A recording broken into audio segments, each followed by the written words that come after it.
A web series? Yeah, something low budget, produced weekly, that sort of thing. Yeah, we should totally start a web series. I think we should. Yeah. Hi, and welcome to Inside Web Series. I'm David M. Green. In this episode, we're looking at web series pre-production. And because you can make a web series about anything you want, planning for one series can be very different to planning for another. They're all different. Like orgies. Probably. Let's talk to some of our creators. How did I come up with the concept for Malice? Well, I had just gotten this house, which I thought was a great opportunity to kind of turn it into a movie studio. I have two daughters who were sort of a source of inspiration. And I was thinking, how could I create a show that was sort of like TV's Lost, that was compelling and concise and interesting and would have a hook at the end and you'd have to see, what happened next. So I came up with this idea, which was sort of Juno meets The Shining. And, it's a show about a cute girl with a machine gun fighting the supernatural. Malice. So I was sitting with a pad and paper and trying to think of ideas for the show, and one of the things that came up was my experiences on Wall Street, and I had a lot of stories and crazy things that happened that I thought would make a good thing for a show. So that became the basis of Wall Geek. It might not work in the actual market. It will work. It's a huge gamble. It's not a gamble. Where do you start, of course? You start with the script. If you don't know how to write a script, either get the book on it or just start writing a short story. I advise people all the time to start with a short story because you can just learn so much about your idea that way. Just start with a paragraph and go on from there. So I essentially wrote the whole thing just from Skype calls in which my co-writer would meet with me and we'd essentially improv a scene, and that scene would be written into a script. Did you hear what I said? Move it, asshole. I'll leave it like that. Leave it like that. It's fine. Your mother's a whore. Dude, what you say about my mother? With Dick Dribble, we started with a one-line synopsis. It was basically an amateur basketballer turned pro detective. Slam dunk and crime. Dick Dribble, P.I. Up until this web series, I was mainly on the performing side, so it was new to me. Try to find my finger. She's different. I see that she's different. What I can tell you is that you should expect long hours, no sleep, working your fingers to the bone typing, not seeing your friends and family for weeks on end, and that's just the pre-production. El proceso técnico es muy parecido. Tal vez donde puede cambiar un poco es en cuanto al desarrollo de la historia, porque como el espectador nos da en una serie web un tiempo muy limitado, porque normalmente lo está viendo en su tableta o en su teléfono, pues sí, nosotros debemos de concentrarnos en historias más concentradas también, para que el espectador, pues ahora sí, no se pierda. Tal vez es donde nosotros sentimos que es donde puede variar entre una serie de televisión a una serie web, pero en cuanto a calidad, creo yo que es lo mismo. La planeación y todo va a depender mucho ahora sí de la capacidad de lo que tengamos a la mano para hacerlo.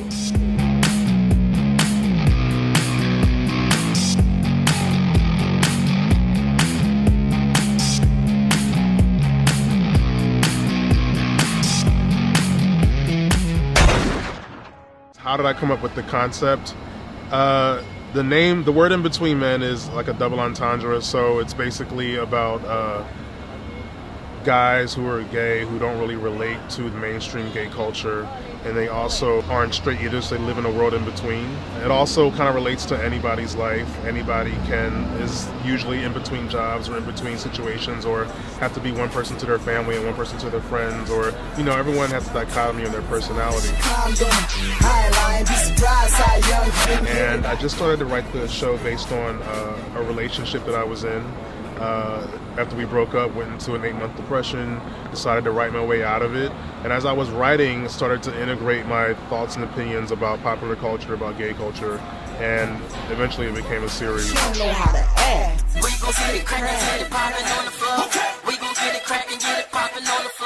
When we first started making Clutch, we designed the episodes to be short. I had been told that the attention span on the web was maybe 6 minutes, if you were lucky. So we kept all of our episodes short, and the number one feedback that we got was that people wanted longer episodes.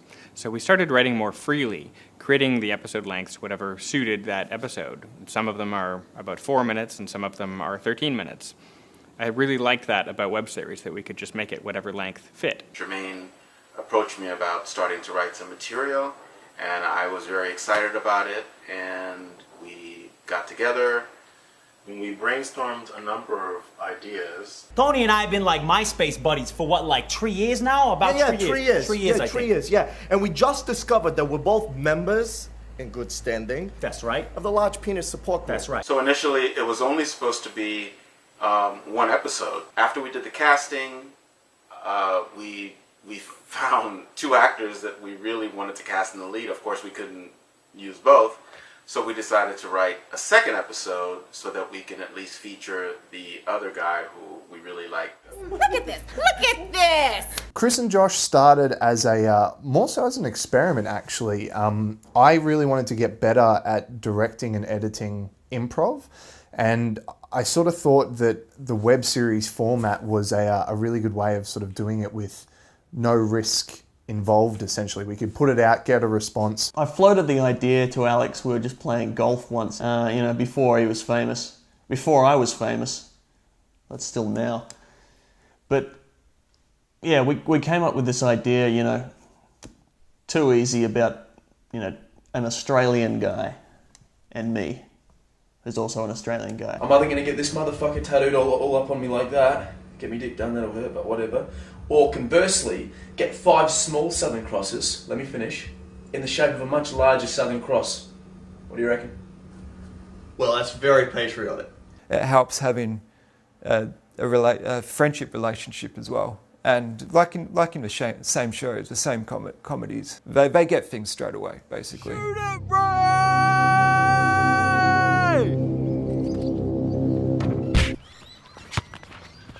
Followed what was funny to us, and sort of as long as it related to the 2 characters and was based around their reaction to whatever happened, that's sort of what we went with. I just started developing the storyline.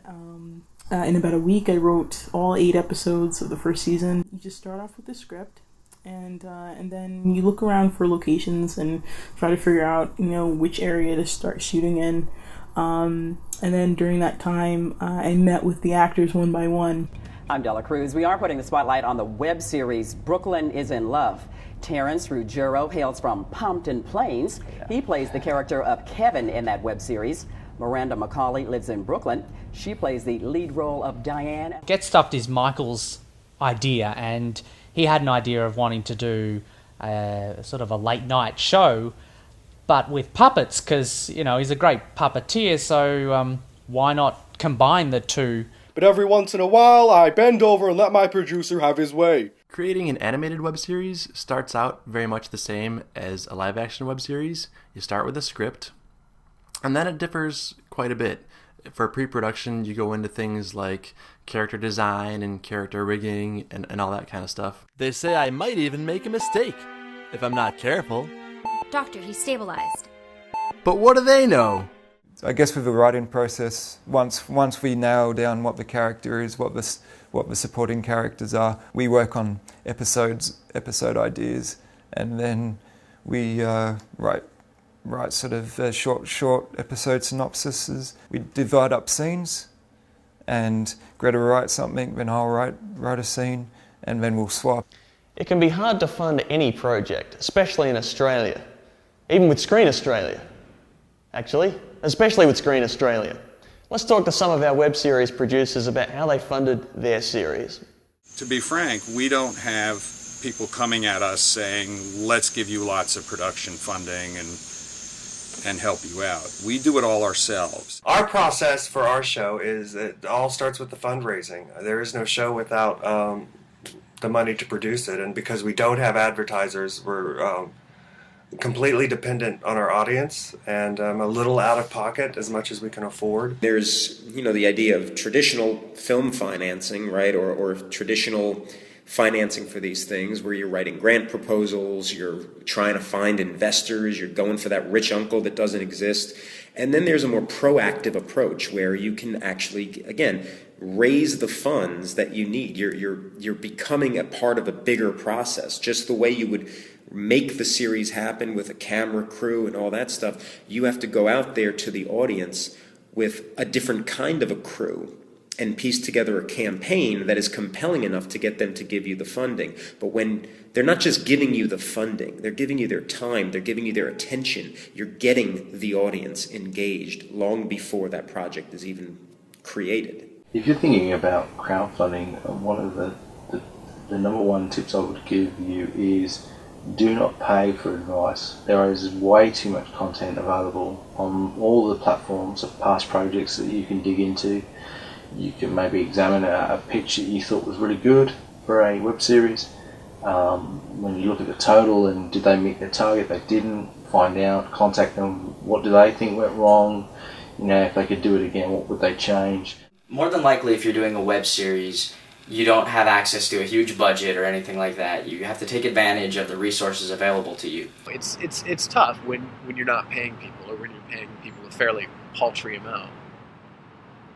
It's tough because they have to be people that really want to be there. It takes a lot of time, especially if the people who are working on it are doing it part-time because they have daily jobs and so on. You can't really blame anyone for skipping the shoot because they have to go pay their rent. You need to learn to write for locations and write for people's schedules. You can drive yourself crazy as a writer if you're constantly writing with a budget in mind. Oh, let's keep it down to as few locations or, as few special effects. Keep that in mind. Don't let it be your main concern. Tell the story you want to tell. What I do, the first drafts are usually what I would like to shoot if money was no object. And then I go back and with rewrites I consolidate. Our entire season cost a couple of $100 all up. Overall, we just pulled in favours from friends and from crew and people that just wanted to share in the experience of making something. If you want to meet ingenious people who can improvise in the field and get things done with minimal resources, go talk to people who produce web series. First of all, find the right idea. You need the right idea. Then work hard on the script. And then, which is even much more important, find the right actors. Actors who are loyal and want to go with you all the way. That's really important. There wasn't a budget. It was all made with favors and threats. El consejo que les podemos decir es que hagan sus historias, cuenten sus historias, no importa el presupuesto, no importa los medios, cuenten las historias ya sea con una lámpara, 2 o con 10 lámparas, pero no dejen de contar sus historias. Hasta salir completo. Sí, y no es que salga rápido, es que sale de un jalón. Pues. Exacto. ¿Quién la toca? Well, now that you know a little bit more about web series, you might be starting to think, hey, I reckon I can do this. Well, you got some nerve, mister. Nah, you're okay. But if you do want to make one, you better wait till the end of this series. There's some excellent advice coming up. It's a constant challenge. Like any form of filmmaking, web series is no different. Money is always a problem. Scheduling is insanely difficult, especially when you're shooting a bit as you go. People get other projects, they want to change their hair. It's always an ongoing challenge. The block shooting helped us get around some of those challenges, but the usual production challenges are exponential because we have less money to work with and we have to accomplish more in that period of time. I originally got into the web series field just because I was moving in with my best friend Danny Torgerson, who is my co-creator, co-director, co-star of Lucidity. Like, it's a very unusual connection to be shared. I'm cool with that stuff. Whatever, not my thing, but I support you. We were always involved in creative projects, so this just kind of became a natural next step of making a series. With Too Easy, we knew that we didn't have a lot of money, so we wanted to do something that was within our means. So we thought, yeah, two guys who live with each other. That's within our means. We can just shoot it at someone's house. You don't need to build any sets or get costumes or anything like that. As for like our characters, well, I'm me. Alex Williamson is Alex Williamson, as I'm sure you know. So he's basically Alex Williamson, and I'm basically me.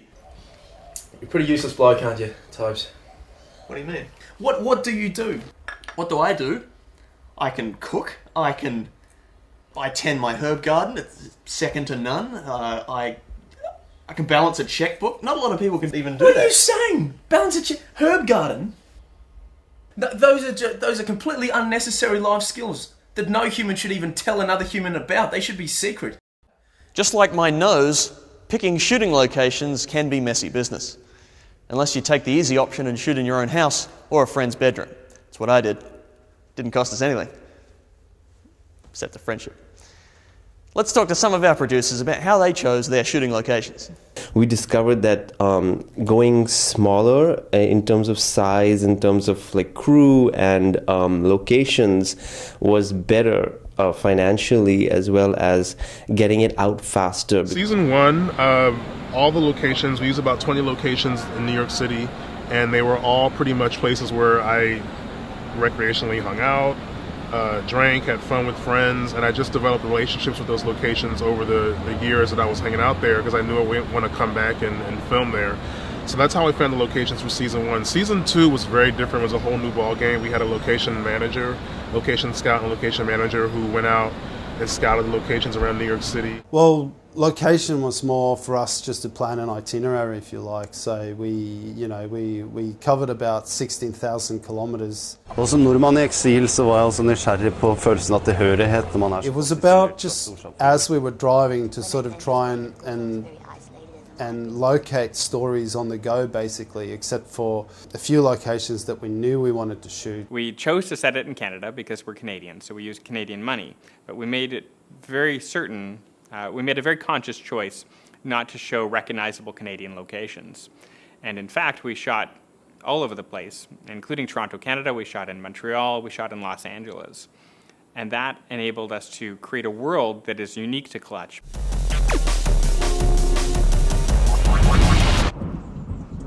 The process of auditioning and casting your actors can be a difficult one.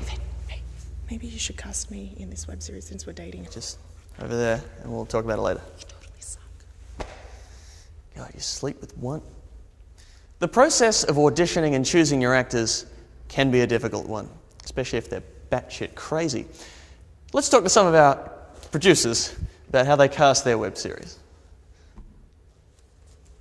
Casting this show is kind of funny. I mean, I knew I wanted strong actors, and so I put out an ad on Craigslist and saw a lot of people, but these two remarkable young women came in, Britney Martz and Rebecca Johnson, and I thought, wow, these kids are great. I mean, how can I not make this show with this remarkable talent? When I came up with the idea of these two characters, I really wanted some really contrasting guys to play it. And I'd known Shane, who plays Chris, for quite a while, and we talked about working together.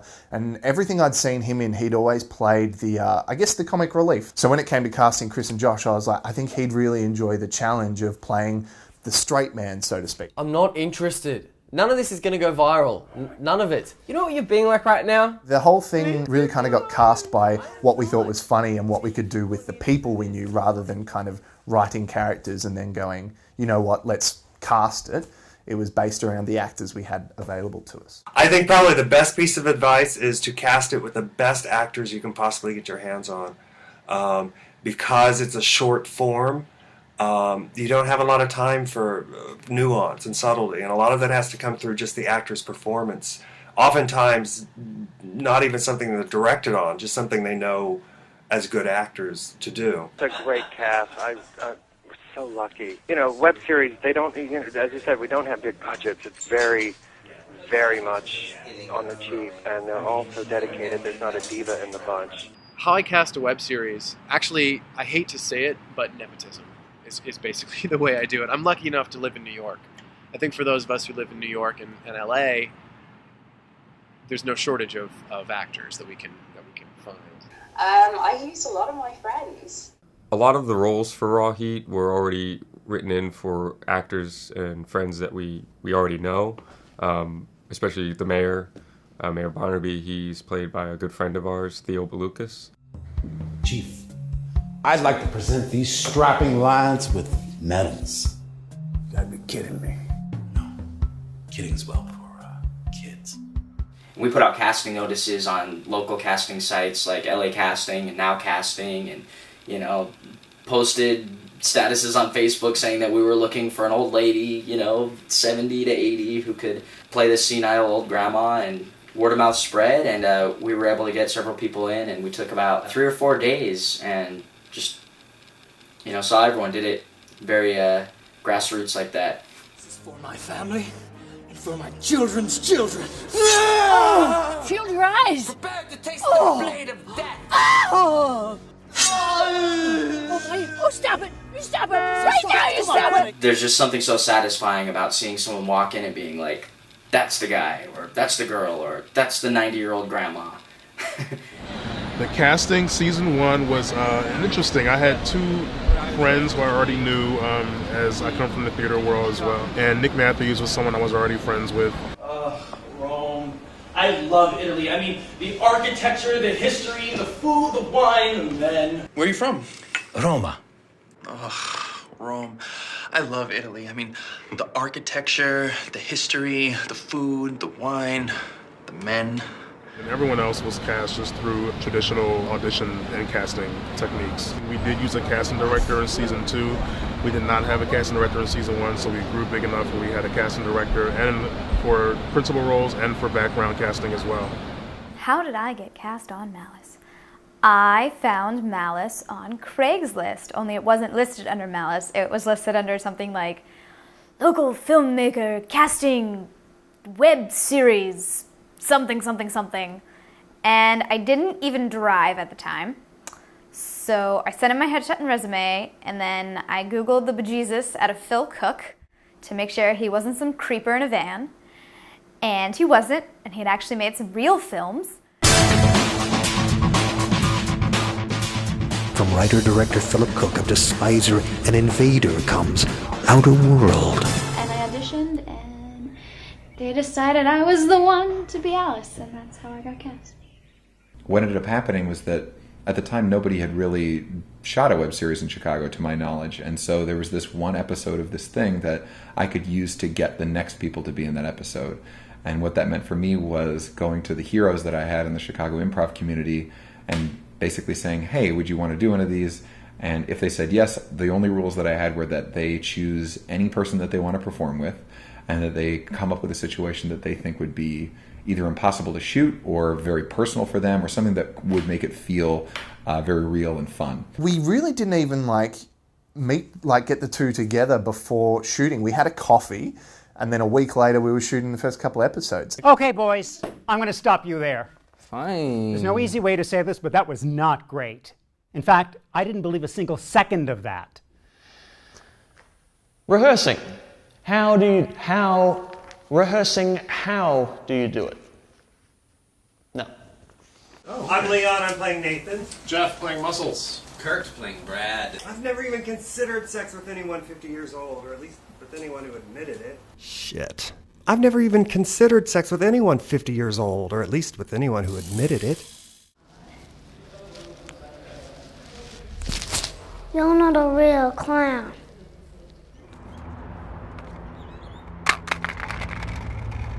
You're not a real clown. I'd loved David's auditions as Brad and Muscles, so I immediately got on the phone to him. I didn't even freak out, which those who know me know that's not really my style. But just picked up the phone and called him, and he stepped right in, saved the show. Finally, photos of Ross and Nathan giving a press conference. Lesson learned. Don't sue Aaron Spelling. We've given our statement to the press. What's going to happen to Max? What about the dog? Lesson learned. So don't let ED control you. Control it. Ask your doctor if Flacinex is right for you. You do not sue Aaron Spelling. Sí. Ahí les va.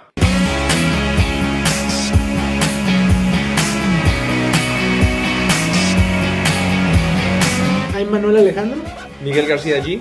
And thanks for watching Inside Web Series.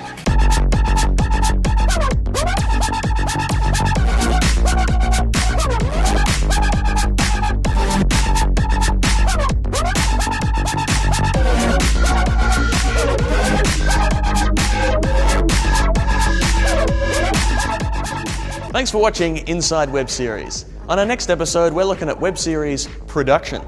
That's the fun part. It's also a huge pain in the ass. I'm David M. Green. You can be too.